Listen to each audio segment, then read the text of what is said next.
Hello and welcome to another episode of Curious Cat Crime Sunday with Shelby. And today's episode is going to be on Yoo Jung. And let's get to it.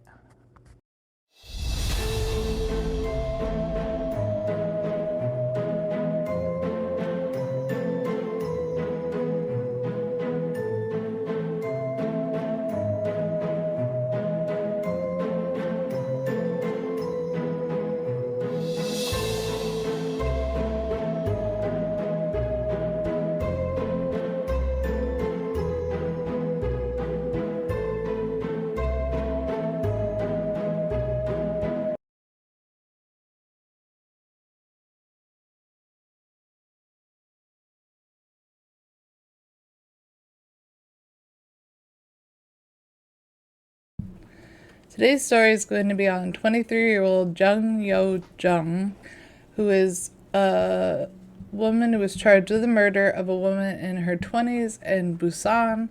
And as investigators put it, she was calm when she dealt with the victim's body. As this investigator, it was a forensic psychology professor, said, a person normally panics and becomes terrified when they kill someone, even if they are a criminal. But the scene of Jung going to her home to get a suitcase to carry the dead body shows no sign of panic or horror. 23-year-old Yoo Jung, whose identity was revealed last Thursday. Now, mind you, this is from, so June 4th, 2023. Thought it was further ago for some reason. Sorry about that. So last Thursday, as of June 4th, is charged with the murder of a woman in her 20s living alone in Busan on May 26th. So it took from May 26th to June 4th, not June 4th, till the Thursday before June 4th. To figure this out.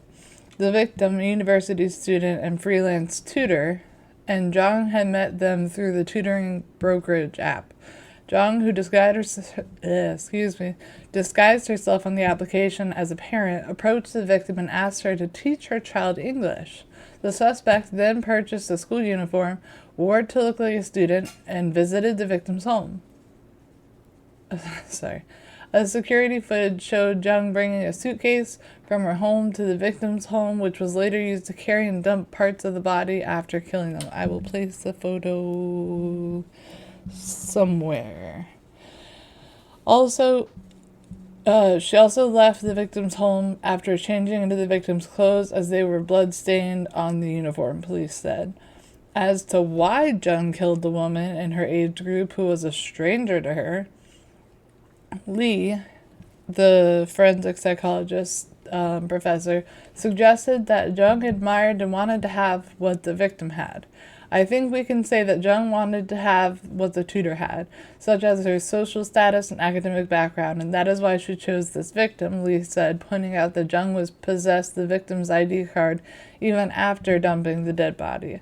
The victim reportedly went to a prestigious university. Jung, isolated and antisocial life, is suspected to have influenced the killing. It looks like Yoo Jung's, I'm sorry if I'm pronouncing that wrong, psychopathy awakened while she was living in an isolated life for a long time.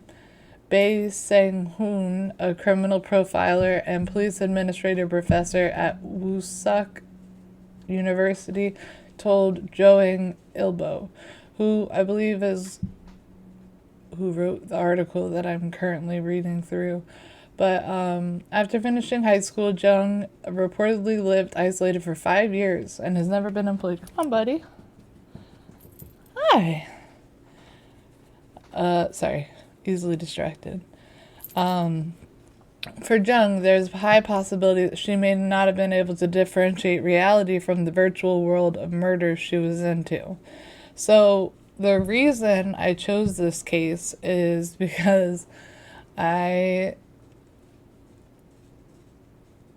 don't know what word to use, so I'll just say she was a true crime lover, like some of us, maybe all of us. And in the tiny article I saw, which made me choose this case, it says true crime lover turns to murder due to love of true crime books and movies. And I guess she had at some point told the police, her love for true crime was the reason that she committed murders. Now, I don't know about you, but I have no want or will or even ability to do that. I would never do that. And maybe self-defense, but I just can't put it in my head regardless of how much I love true crime. I fall asleep watching true crime. So when people that love true crime end up going out, I think there's two types of people, or maybe a bunch, but mainly two types of people that watch true crime. The people that are interested in it, the people that want to be it. So I just found that interesting, but let's get back to it. So, here. Jung told police that she killed the victims out of curiosity after her curiosity was piqued from reading novels and watching TV programs about murder. Okay. According to the police precinct, Jung had initially denied the homicide accusation against herself, but as multiple pieces of evidence were found, including the security camera footage, blood-stained luggage, and victim's ID card, she changed her words, saying another person killed the victim and she only abandoned the body. So I didn't kill them, I just took the body and threw it away. The police found the victim's body parts in Riverside area near, I'm going to say this wrong, Nakdong River, and the rest of her remains at home. It looks like she had not been able to think through the next step after the alleged murder. So this is very new. Obviously, it happened this month. Hello again. So they're saying alleged because they cannot say for sure one way or the other until they are arraigned and prosecuted. So I don't know if that's how it works in Korea, but that is how it works here. Such as prepare. So let me just go back over that. It looks like she was not able to think through the next step of the alleged murder, such as preparing clothes to change into, as she was so into the desire of killing people, Bay had said. That would be the person I was speaking about earlier. But again, she changed into this teacher's clothing. So she obviously hadn't thought to bring an extra change of clothes, which I imagine if she had thought it more through, she probably would have. Jung admitted to killing the victim last Wednesday. Mind you, this is June 4th, so last Wednesday from then, after her family and police persuaded her to do so. I will also post a photo of her here. Sorry, somewhere over here. Jung was arrested on May 27th after a cab driver who drove her near the Nakdong River told her after she took the cab of the bloody suitcase late last night. On Friday, the accused appeared with her face covered under a hat and a mask. I also have a photo of that.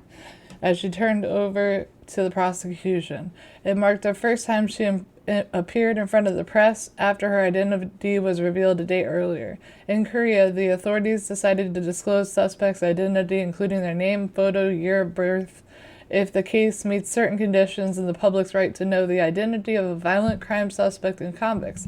That's pretty interesting because I think it's like unless, at least here, unless it's a minor, they give out the information, or rather can. So I guess in Korea, it says only if they meet certain conditions, such as public's right to know the identity of a violent criminal suspect or convict. Good to know. Jung said, "I apologize to the victims and her family," as she left Busan Dongna Police Precinct on Friday. I tried so hard not to have to say that word. I apologize if I said it wrong. She says, "I must have been out of my mind." Police said the suspect has never been diagnosed or treated with any psychiatric condition. So now this is going to be kind of a shorter case because it's still brand new and ongoing, and hopefully if we get updates, I'll flag it in my, I forget what they're called, but they're like, it's Google will send you emails based on a certain word or name. So I'll do that, and if there's updates, I will definitely update you guys. I'm sorry, I'm tripping on my words. But I hope that you guys have a great week ahead of you, and that you come back real soon. If you haven't subscribed and you like my videos, please be sure to subscribe and like. We do reply to all comments, so if you have anything to ask or say, we would love to hear it. We always love critiques and ideas. If you have a case you want me to cover, let me know. I'll look into it. And I hope you guys have a great week. Bye.